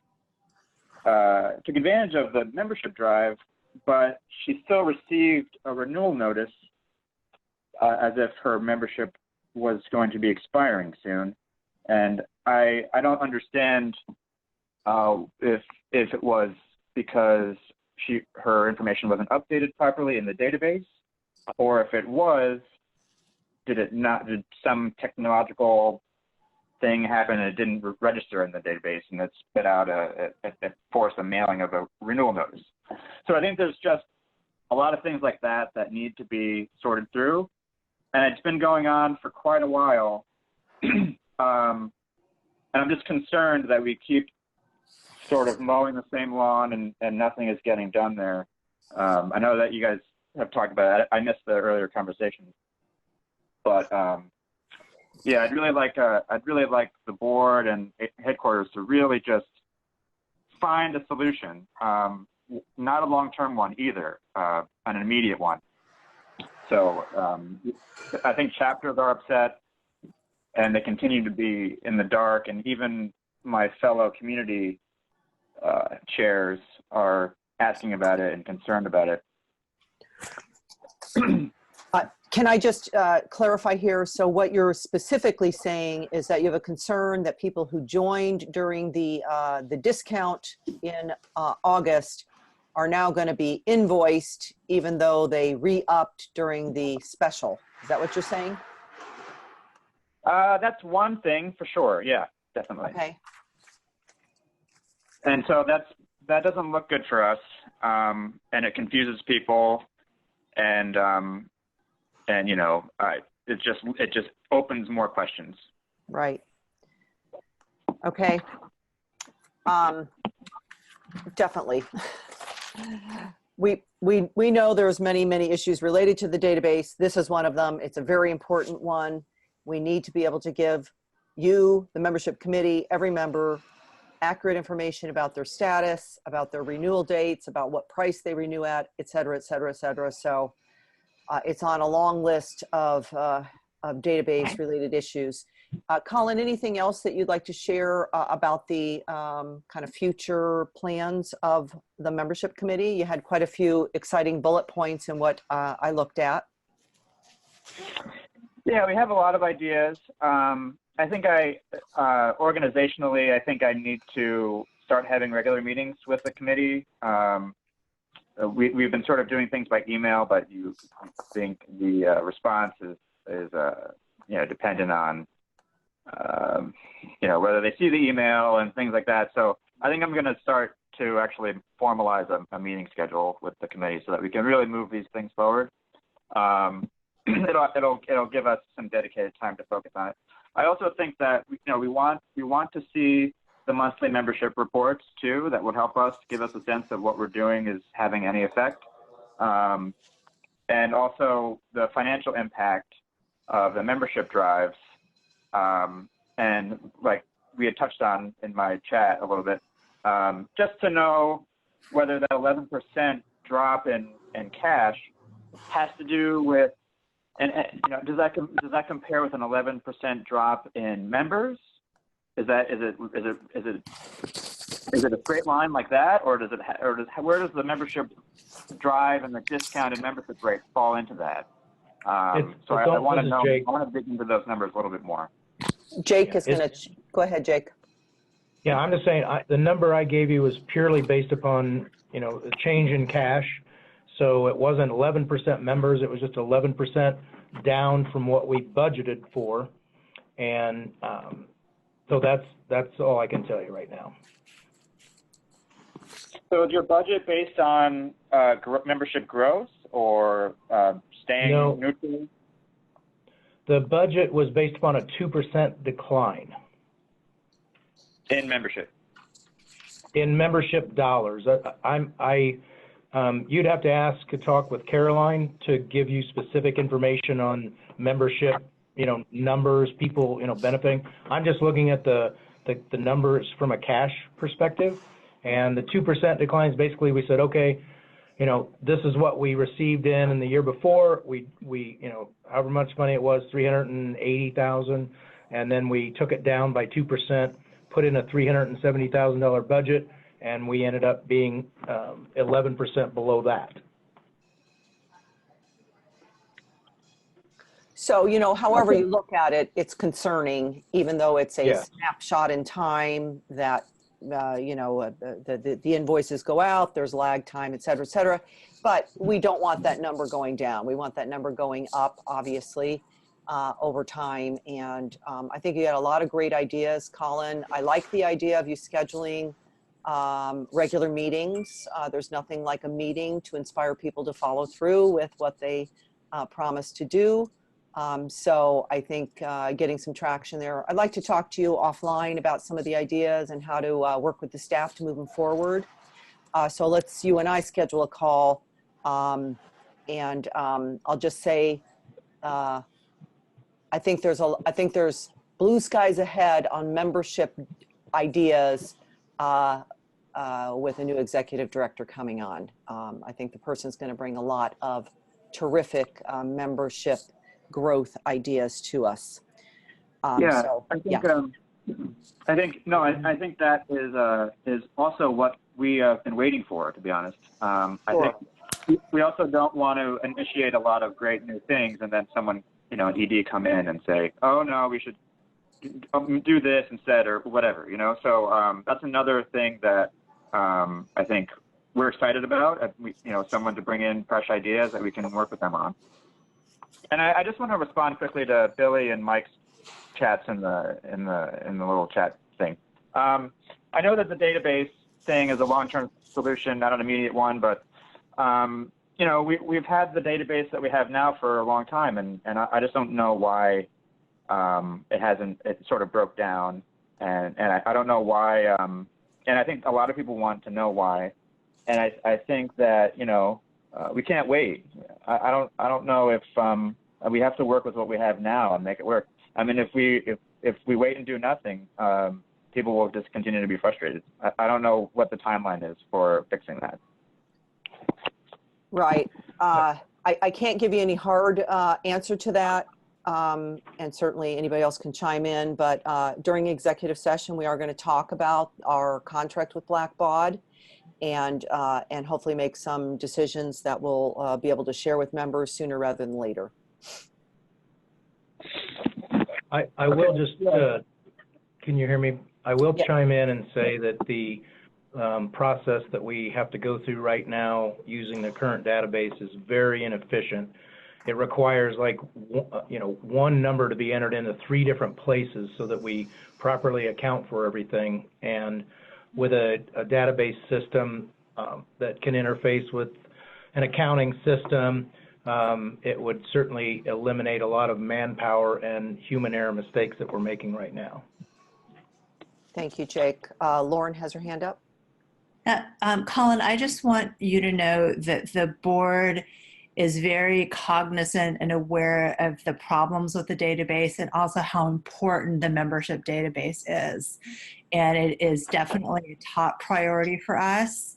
And we are working on it. Like Patty mentioned, we'll be discussing it in part in executive session.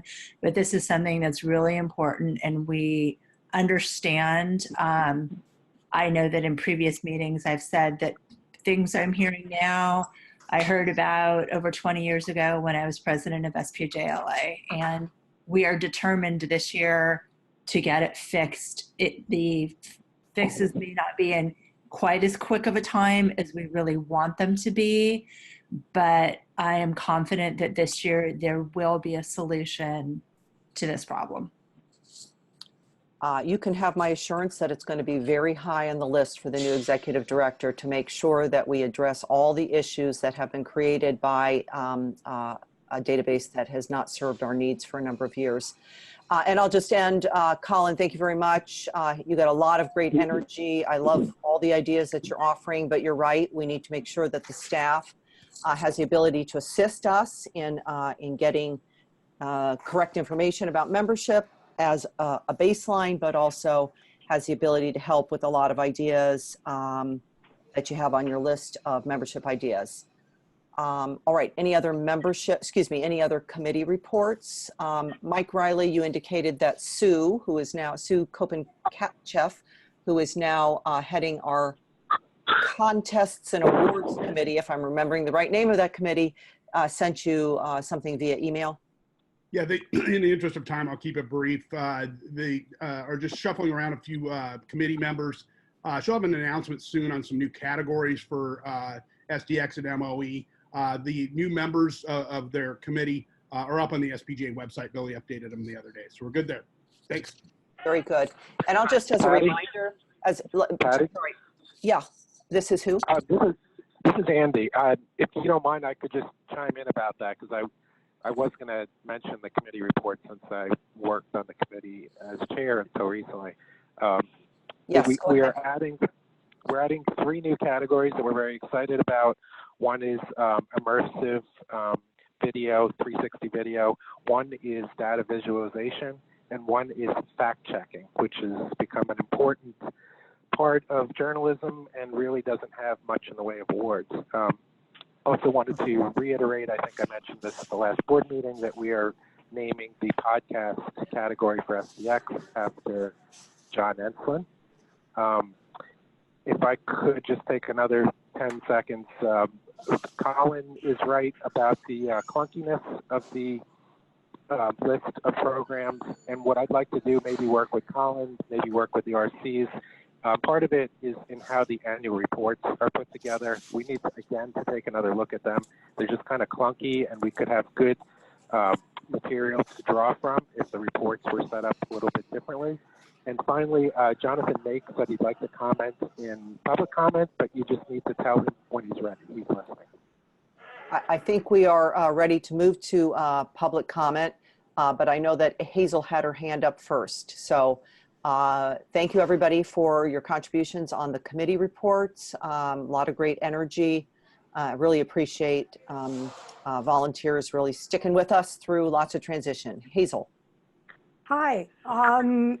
I just to say that I am not speaking on behalf of the freelance community. I'm not on their board, and they don't even know that that I intended to bring this up, and I didn't intend to bring it up until during this meeting I found another legal problem that freelancers are having. The Freelance Community Board is pressed to the wall doing all the things it does to provide resources and programming for freelancers.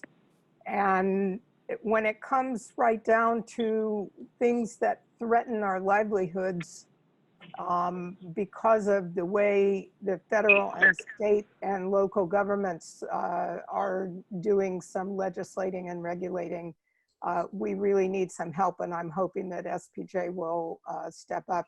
I'll just very briefly mention two things. One is AB 5. You California people probably know about it. It's a terrible law that is making many freelancers contemplate whether they're really going to move out of California. Susan Ballard of the board is one of the people greatly affected by it, and she is the one on the Freelance Community Board who's following that.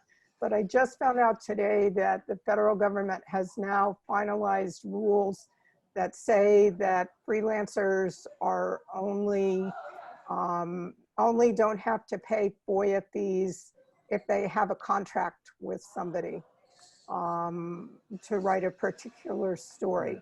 And this is now the second government agency that I'm aware of, and I think that there may be Justice Department rules as well. The problem is if you don't get the information from the government, you can't get the contract from the publication. So it's a chicken and egg kind of thing, and freelancers need help, whether it's through the community or not. And I just wondered if SPJ can be a avenue for freelancers to address some of these kinds of issues that are beginning to crop up more and more. I have been looped in the conversations about what's happening in California and have been back and forth with folks there about some possibilities for SPJ support, either through LDF or through our First Amendment Forever Fund, which not many people know about. I don't know about this new federal law, though. Is it a bill at this point, or has it actually been enacted? No, these are regulations that are final. And that one of them just was finalized this week by the Agriculture Department. And the Agriculture Department has some of the biggest databases that with information that freelancers can use. And there's a fair amount of freelancing in both health and agriculture and environment. And with those databases now off limits unless freelancers come up with the money to pay the FOIA fees, I don't know what's going to happen. And yeah.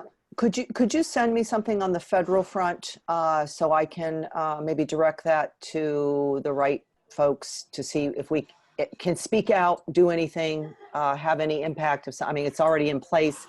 I don't know, but maybe we just want to bring additional attention to it and think about how we can advocate for a change there. Rebecca you. Aguilar? Here. Rebecca, I think, Hazel, yeah, thank you. Start again. Hazel, question. What if, okay, so I can see, these guidelines they have on the agriculture department. What if the LDF put in the request for those documents? Would you still be charged, or if they did it in behalf of you? I mean, you set it all up, all they do is send it in. I'm just trying to figure out a way to get around their guidelines, and I figure if SPJ legal sends something, are they still going to charge you? I mean, you set up everything you want. They just send it over as the messenger. I don't know. Just thinking out loud. FOIA requests come from the journalist. So it would have to be the journalist putting it in. And if the journalist is a freelancer and doesn't yet have a contract for the particular story that they're looking for the information for, then they're going to have to front the fees. Maybe somebody will reimburse them for the fees later, but is the agency then going to reimburse the fees later? I doubt it. Yeah, so thank you. That's a really sticky wicket. And I think we can also put the question out to our very smart First Amendment attorney with Baker and Hostetler and see if he has some ideas of workarounds or ways to address that. Matt Holly had your hand up. Yeah, just really quick, Hazel, because obviously I'm in California. My newspaper is editorialized against AB 5. The governor didn't listen to us. He signed it anyway. But I have actually connected Hillary and members of the committee with chapter leaders in San Francisco, LA, and San Diego. And so have a network going. You may have been on some of those threads. But as you see or hear things, by all means, kind of keep me in the loop. I'm happy to kind of involve everyone on that issue because it's an important one. This federal regulatory thing is new, fairly new. I mean, we've known that it was brewing for a few months, but just nobody has, the freelancers don't have the bandwidth to do this kind of stuff on their own. They're running a business and they're also volunteering for SPJ. Thanks for bringing those matters to our attention. I'm told that Jonathan Make in the car would like to chime in in the public comment session here. Yeah, thanks. Can you hear me? Yes, we can. Thanks. Okay, yeah. A very brief comment just on behalf of our group. We have not needed to take any formal action. That is, these different chapters across the country and leaders and whatnot since the convention. So we're happy that things appear to be working better at the board level, and I'm certainly. It was good to see there was a robust, discussion, but it didn't get out of hand on this call. So I hope that the civility, even when there is disagreement over substantive issues, will continue. And that's it. Thanks. And thank you. Thanks for chiming in and happy to get that feedback. Appreciate that. Anybody else in public comment who has not had a chance to talk? All right. If there is not, then I would entertain a motion to move to executive session. Lauren has her hand up, but she's muted. Sorry, so moved. Second, Riley. Thank you. Mike Riley is a second. And so we will move into executive session. Those of you who are not on the board, we thank you for being here and taking the time to discuss things with us. We have to vote, Patty. What's that? We have to vote on to move into executive. Oh, I'm sorry. Yes, thank you. All those in favor of moving into executive session, please say aye. Aye. Aye. Any opposed? Any abstaining? Very good. So we're going to go forward with our thanks to all of you for being here. And friends on the board, I need like a 2-minute break. Maybe you do too, after I finished a 18-ounce bottle of water. So let's take our little break and be back here in 5. 5, I said 2, let's say 5. Thank you very much. All right, it is 3:27 by my clock. We have exited executive session and there is one matter to handle at this time, leaving executive session. Matt, would you like to make a motion? Yeah, I'd like to suggest that we draft a motion to honor a longstanding SPJ member for subsequent production to that person in the near future. Very good. Do you have a Yvette Walker has the second on that. All those in favor? Aye. Aye. Aye. Any opposed? Any abstaining? The motion carries. And with that, I thank Thanks, you y'all. all for a very productive, if long, meeting. And I appreciate everybody's good humor. I know everything didn't work out the way some of us wanted, but I'm so excited about what's coming next. So Motion to adjourn, move to adjourn. Lauren Bartlett, do we have a second? Second, Riley. Mike Riley got the second. We are adjourned at 3:28. Thank you all. Have a good afternoon. Aye. Bye. Bye-bye. Take care, y'all. Bye. Bye.